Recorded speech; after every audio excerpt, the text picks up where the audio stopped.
Bismillahirrahmanirrahim. Alhamdulillahirrahmanirrahim. Wa bihi nasta'inu ala umuri din. Allahumma shalli ala sayyidina Muhammadin wa rasulika nabiyil ummi wa ala alihi wa sahbihi wa sallim.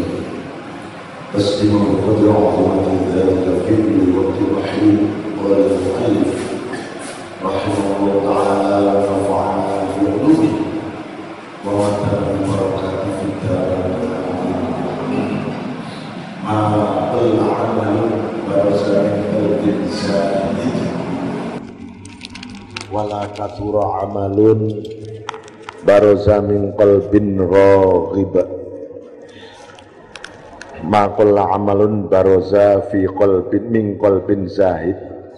Tidak dinilai sedikit amaliyah-amaliyahnya seseorang yang muncul dari hati yang zuhud. Hati yang zuhud itu adalah hati yang sunyi dari kepentingan hawa nafsu, dunia, dan segala hal selain Allah. Itu artinya keikhlasan. Ikhlas itu walaupun amaliyahnya sedikit tapi dilakukan dengan ikhlas, dengan yang hati yang sunyi dari hawa nafsu dan kepentingan dunia dan seterusnya, itu dinilai agung dan besar oleh Allah. Tapi sebaliknya, wala kathura amalun baraza min qalbin raghib, tidak dinilai banyak tapi dinilai sepele oleh Allah amal-amal yang muncul dari hati yang ambisius. Jadi orang menghadap Allah beribadah itu tidak boleh dengan nafsu, apalagi disertai kepentingan-kepentingan selain Allah. Nanti kita nggak bakal ketemu Allah. Itu. Maka di Al-Quran disebutkan, faman kana yarju liqa'a rabbih falyamal 'amalan shalihan wa la yusyrik bi ibadati rabbi ahada. Siapa yang berharap bertemu Tuhannya, kita beribadah bertahun-tahun nggak pernah ketemu Tuhan kita. Kenapa ini?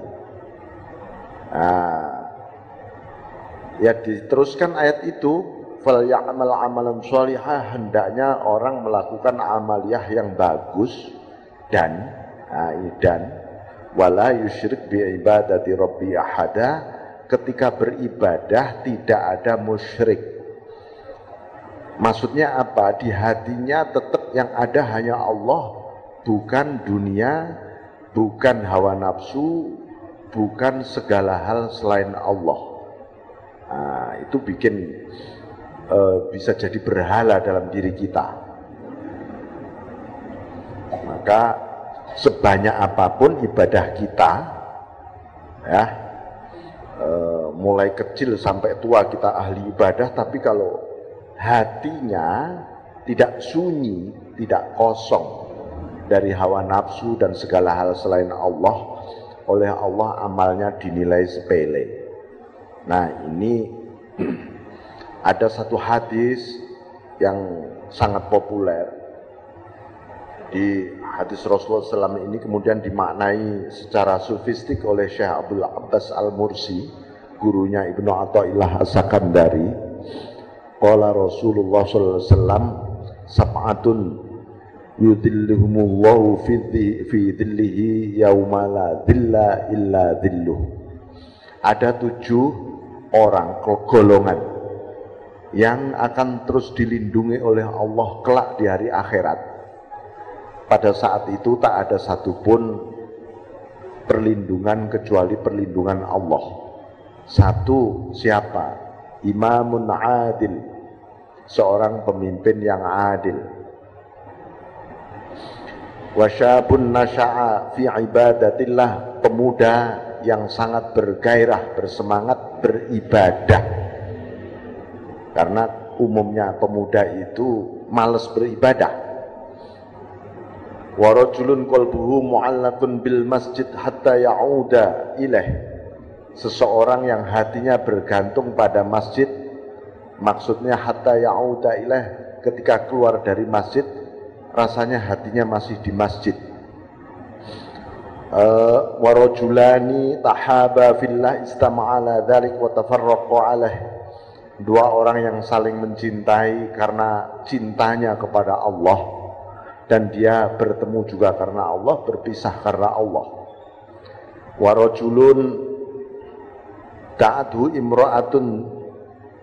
imra'atun dhatu hasanin wa jamalin faqala inni akhafullah, ada seseorang lelaki yang dipanggil oleh wanita cantik yang memiliki bukan hanya cantik tapi dia memiliki kedudukan tahta, apa dia putri raja atau apa. Faqala, seseorang itu mengatakan inni akhafullah, aku ini takut pada Allah, ketika dia dirayu oleh wanita itu. Wa rajulun dzakarallahu khalian fafadhat ainah, seseorang yang berzikir kepada Allah khalian, di tempat yang sunyi, fafadhat ainah, justru air matanya meleleh. Warajulun, terakhir nomor 7, tasaddaqa bi shadaqatin fa'akhfaha, yang bersedekah lalu fa'akhfaha, merahasiakan sedekah itu, hatta la ta'lama shimaluhu ma tunfiqu yaminuh, tangan kirinya tidak tahu apa yang diberikan oleh tangan kanannya. Apa makna hadis ini? Ini hadis soal hati. Imamun adil, 1. Imamun adil secara individu itu siapa? Adalah qalbu kita. Apakah qalbu ini imam? Ya, pemimpin. Ini qalbu. Tegas enggak? Hati ini dalam menegakkan keadilannya. Keadilan itu bentuk ketegasan. Terhadap apa?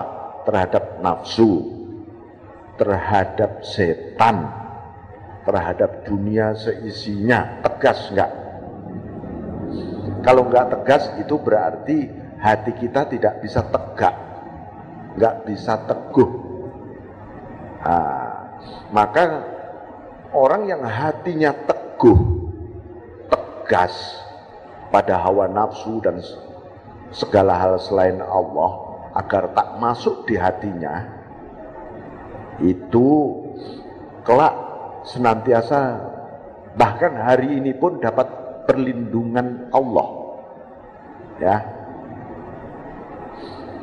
perlindungan Allah. Kemudian warajulun qalbuhu mu'allaqun bil masjid hatta ya'uda ilaih, seseorang yang hatinya bergantung di masjid sampai dia kembali kepengen ke masjid itu apa? hatinya bergantung pada arasnya Allah. Masjid itu Baitullah. Nah, qalbul mu'mini Baitullah, hati orang beriman itu rumah Allah, arasnya Allah. Hatinya dikonekkan dengan arasnya Allah. Apa isinya arasnya Allah? Aras itu artinya istana, ya, istana ilahiyah. Di dalam istana itu isinya instrumen-instrumen raja atau presiden. Nah, isinya kehendak, asma, af'al, sifat zatnya presiden. Nah, kalau aras juga begitu, asma, af'al, sifatnya Allah. Berarti hati seorang hamba menjadi connect, ya, dengan asma, af'al, sifatnya Allah, dengan fana billah, dengan cara dia fana terus menerus kepada Allah. Nah, itu baru namanya hatinya bergantung pada arash. Itu warajulun,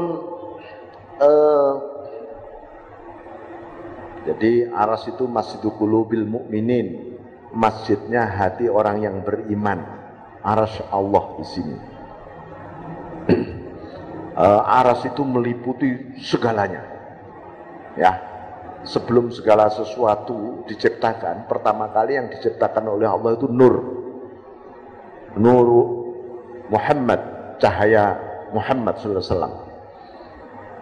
Baru disitulah Allah, dari bahan baku nur ini, Allah baru menciptakan aras. Karena itu aras meliputi segalanya. Meliputi, ya, meliputi, saking luasnya arasnya Allah, itu meliputi segalanya.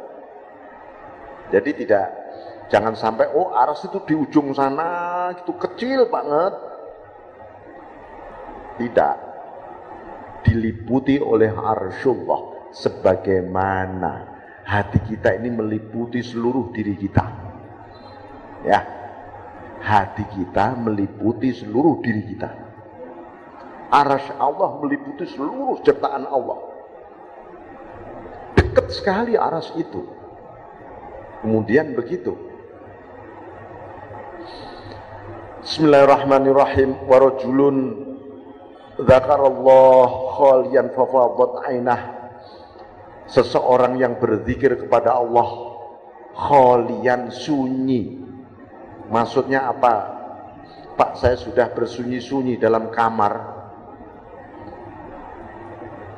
kok nggak bisa melelehkan air mata ya? Kalau sunyi dari makhluk, ya nggak bakal. Pikiran Anda masih bergumpal dengan makhluk. Yang dimaksud sunyi itu apa? Sunyi dari hawa nafsu. Ketika hatinya mengingat Allah, lepas, bebas dari nafsunya, itu namanya hati yang sunyi. Ketika itu dia berzikir kepada Allah, mengalirlah air mata di hatinya.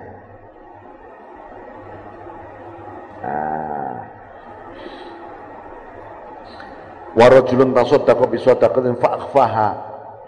Seseorang bersedekah dengan sebuah sedekah, fa akhfaha, menyembunyikan sedekah itu dari apa? Ya dari hawa nafsu tadi. Jadi ketika dia bersedekah, hawa nafsunya enggak ikut bersedekah. Bagaimana contoh hawa nafsu yang ikut bersedekah? Aku tak bersedekah biar dapat untung gede nanti. Nah, ini namanya nafsu ikut bersedekah. Saya tak bersedekah biar selamat, katanya begitu. Walaupun as-shadaqatu daf'ul bala, sedekah itu menolak bala. Tapi niat tujuan sedekah bukan menolak bala. Itu hanyalah efek hikmah sedekah. Harus dibedakan tujuan sedekah dengan hikmah sedekah. Hikmah sedekah bukan tujuan sedekah. Berzikir itu menenangkan hati. Tujuan zikir bukan untuk mencari ketenangan hati. Tapi hikmah berzikir itu antara lain menentramkan hati. Karena itu ketika berzikir jangan mencari ketenangan, jangan mencari ketentraman. Nanti ketika berzikir kita galau, akhirnya libur berzikir kita. Jadi salah satu dari sekian miliar hikmah zikir itu antara lain seseorang bisa tentram. Hikmah. Kalau hikmah itu apa ya? Hikmah itu berarti di situ adalah pendidikan, pelajaran. Kenapa Allah memberi rasa tentram di hati kita? Oh, itu cara Allah mendidik supaya kita lebih yakin pada Allah. Itu di Al-Quran disebutkan idnada rabbahu nidaan khafiyya, ketika dia memanggil Tuhannya dengan panggilan yang lirih, bukan manggilnya nggak ada suaranya, bukan ya. Manggil Tuhan bukan wah khafiyya itu tersembunyi. Maksudnya ketika dia manggil Tuhannya, dia dengan panggilan yang sunyi. Sunyi dari apa? Sunyi dari segala hal selain Allah tadi. Aku memanggil dengan diriku tanpa siapa-siapa. Ini aku dan engkau saja Tuhan. Aku tidak punya kepentingan apa-apa. Kepentingan aku satu-satunya adalah engkau sendiri. Itu. Jadi idnada rabbahu nidaan khafiyya. Jadi seluruh 7 golongan tadi menggambarkan mengenai apa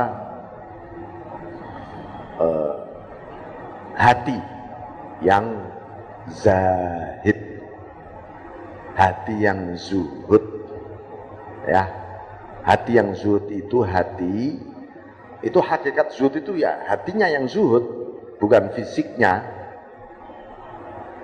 Anda terlibat dengan aktivitas dunia, usaha, bekerja, profesional, hatinya sunyi bersama Allah. Itu namanya hati yang zuhud. Ini mengenai amaliyah. Karena itu husnul a'mali nataiju husnil ahwal. Lah, amaliyah yang bagus, yang bisa ikhlas, yang bisa tawakal, yang bisa ridho, bisa syukur, itu dari mana asalnya? Itu adalah buah dari amaliyah batin yang bagus. Jadi amal itu bisa dilihat oleh mata, dirasakan oleh indera. Ada gerak, waktu dan diam, ada tempatnya, itu namanya amal. Kalau ahwal itu tidak bisa dilihat, tidak bisa diukur oleh ukuran-ukuran fisik. Ahwal itu adalah amaliyahnya batin. Kalau amaliyah batin kita bagus, amaliyah lahir kita juga bagus. Kecuali orang-orang munafik. Orang munafik itu hanya menampakkan bagus di luar, hatinya busuk. Hatinya membenci Allah dan Rasul. Itu nifak. Nah, bagusnya amaliyah batin yang disebut ahwal itu dari mana? Wa husnul ahwali minat tahakkuk fi maqamatil inzal. Bagusnya perilaku batin itu dari perwujudan atau manifestasi ya, hakikat yang dilimpahkan oleh Allah. Melalui apa? Melalui nur. Isinya nur apa? Nurnya Allah itu isinya apa? Isinya fadl dan rahmatnya Allah. Itu isinya nur. Ya. Jadi karena itu nggak bisa dibayangkan, wah cahaya Allah datang malam-malam gitu ya. Isinya fadl rahmat, nur itu.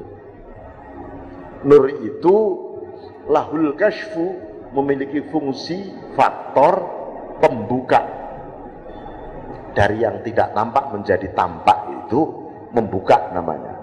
Itu karena apa? Ya karena ada cahaya.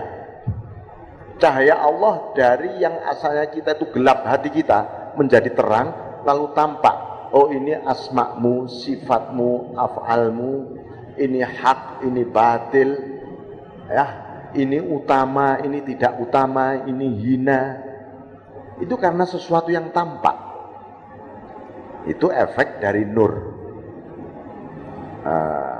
Nur itu mengalir, membias di dalam perilaku batin. Perilaku batin merefleksikan perilaku lahir. Seperti itu. Makanya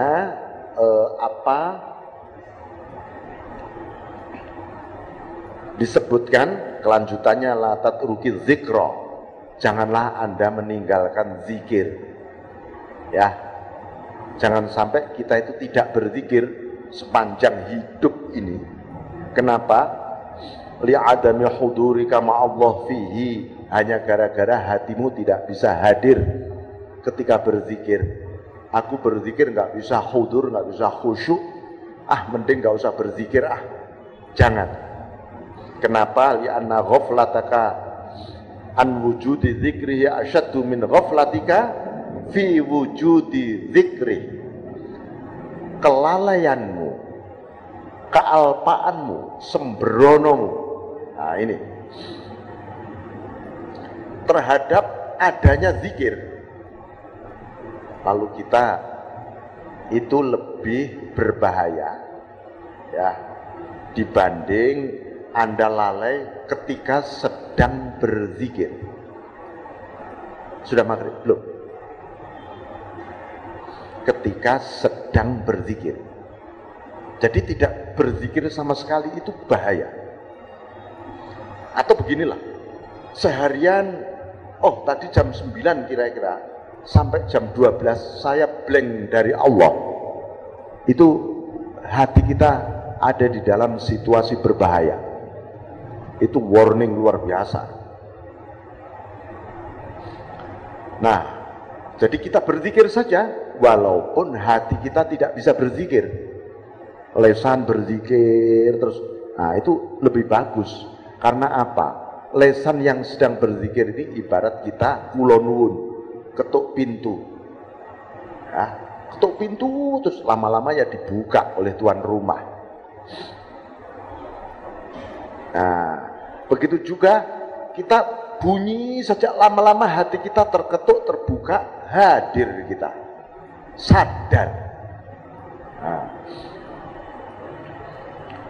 Fa'asa yarfa'aka min dzikrin ma'a wujudi ghaflatin ila dzikrin ma'a wujudi yaqdhah. Siapa tahu Allah menaikkan derajat ketika kita zikir dengan penuh lalai, dinaikkan menjadi zikir dengan penuh sadar.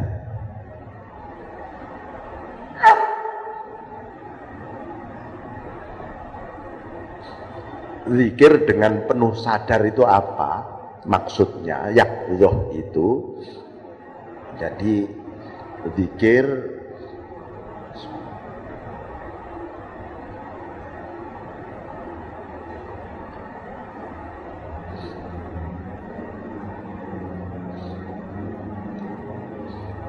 yang disertai kesadaran akan maknanya zikir. Kesadaran kemana tujuan kita berzikir. Sadar bahwa di hadapan kita ini adalah al-madhkur, yang kita zikiri yaitu Allah. Itu namanya yaqdhah. Ya. Yaqdhah. Setelah itu apa? Wa asa ayarfa'aka min wujudi zikrin ma'a wujudi yaqdhatin ila zikrin ma'a wujudi hudur. Dari sadar menuju hadir. Oh, kalau begitu aku harus hadir di hadapanmu Allah. Kalau sudah hadir di hadapan Allah tidak ada yang lain kecuali Anda dan Allah. Begitu hadir, apa yang terjadi? Anda merasakan lalu melihat diri Anda sendiri. Ya Allah, diriku ternyata enggak ada. Yang ada hanya Engkau. Ini namanya fana fit dzikr, fana dalam zikir. Begitu Anda fana dalam zikir, Anda menyadari, loh ya Allah, ternyata yang berzikir Engkau sedang mengingat aku. Jadi aku tadi berzikir itu hanyalah akibat zikirmu kepadaku. Ibarat cermin, cahaya zikirmu Allah memantul menjadi zikirku. Akhirnya begitu. Lama-lama Anda menyadari, ya Allah, sesungguhnya Engkau sedang mengingat dirimu sendiri. Nah, begitu. Itu namanya zikrullahi akbar. Wala zikrullahi akbar, niscaya zikirnya Allah kepada Allah itu akbar, makom zikir tertinggi. Jadi seseorang menyadari, Allah, Engkau sedang berzikir. Lah aku ini, aku kok ikut bunyi. Iya, aku hanyalah efek. Nah, efek paling pinggir banget dari zikirmu kepada dirimu sendiri, Allah. Nah, itulah yang disebut wa min wujudi hudurin ila dzikrin ma'a wujudi ghaibatin amma siwal mazkur. Akhirnya segala hal selain Allah tidak ada, Anda hanya melihat al-mazkur, Allah saja. Dan Anda juga tidak sadar diri Anda sendiri. Itu. Yang ada dia saja sudah. Nah, kira-kira begitu. Ya, baik. Jadi demikian Bapak Saudara sekalian, tahapan maqamat zikrullah. Walafu minkum. Allahumma fiqlah. Assalamualaikum warahmatullahi wabarakatuh.